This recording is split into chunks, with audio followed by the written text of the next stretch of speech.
question. The member from Kenora-Rainy River. My question is to the acting premier. For decades, the communities of Grassy, Narrows, and White Dog First Nation have been dealing with the after effects of mercury poisoning. A new study by the world's leading mercury poisoning scientist, Dr. Harada, shows that 59% of community members are suffering from the effects of this poisoning, including 44% of those who were born after the dumping of mercury has ended. Despite that, despite the cessation of dumping, this proves that the poisoning continues. Now we find out that this poisoning will affect many generations, and they are forced to rely on scientists in Japan to monitor their health and the impact because this government walked away in the 1990s.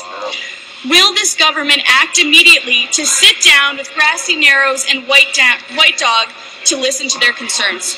Thank you. Minister of Aboriginal Affairs. Minister of Aboriginal Affairs. Thank you very much, Mr. Speaker. And first of all, let me say that this is a dreadful situation that never should have happened. The dumping that happened in the 60s and 70s never should have happened. And I welcome the people in the gallery who have come. I will be going out to the front lawn today to meet with them. And what I commit is that I will do everything I can to re-engage the federal government and the community in a conversation about this situation. I have received the report. I have had a chance to look at it. I know that there's a lot of work that's been done. Mercury levels are down about 87%, but there's still a consumption advisory in place on the fish. So that's why it's very important that we continue this conversation. But I will say to the member opposite, we weren't in office in the 90s, and so the decisions that were made in the 90s are not the decisions that we have made. What we have said is we want to engage the community, and in the supplementary, I will go through the sequence of from the T and Carlton come to order. Supplementary. Residents from both communities have traveled thousands of kilometers to the legislature today, and as the minister pointed out, they are joining us here in the members' gallery this morning. They wanted to meet with the Premier, but they received no response.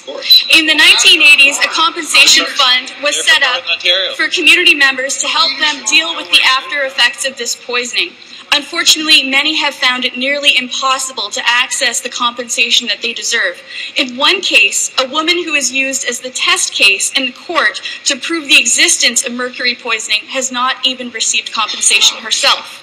I ask again, will this government meet with Grassy Narrows First Nation to address mercury poisoning instead of dodging their basic responsibilities? Absolutely, absolutely. And I will stand in for the Premier, and I will be meeting with the community. Absolutely, Mr. Speaker. And I just want to be clear that on April 21st, 2010, the then minister met with the community delegation led by Chief Simon Forrester. In June 2010, we formed an interministerial working group, Mr. Speaker, to look at the issues that had come out of the former Harada report. In June 2011, my staff from my ministry met with Chief Forrester on the community's concerns, and since then we've been waiting for a response from the community to set up that next meeting. That needs to happen. If the communication has not been in place and we need to reach out and set up that meeting, that's what we will do, because that ADM committee needs to have the input of the community so we understand better the situation. I'll be talking to the folks on the lawn today. I will be having that conversation, and we will re-engage. Absolutely.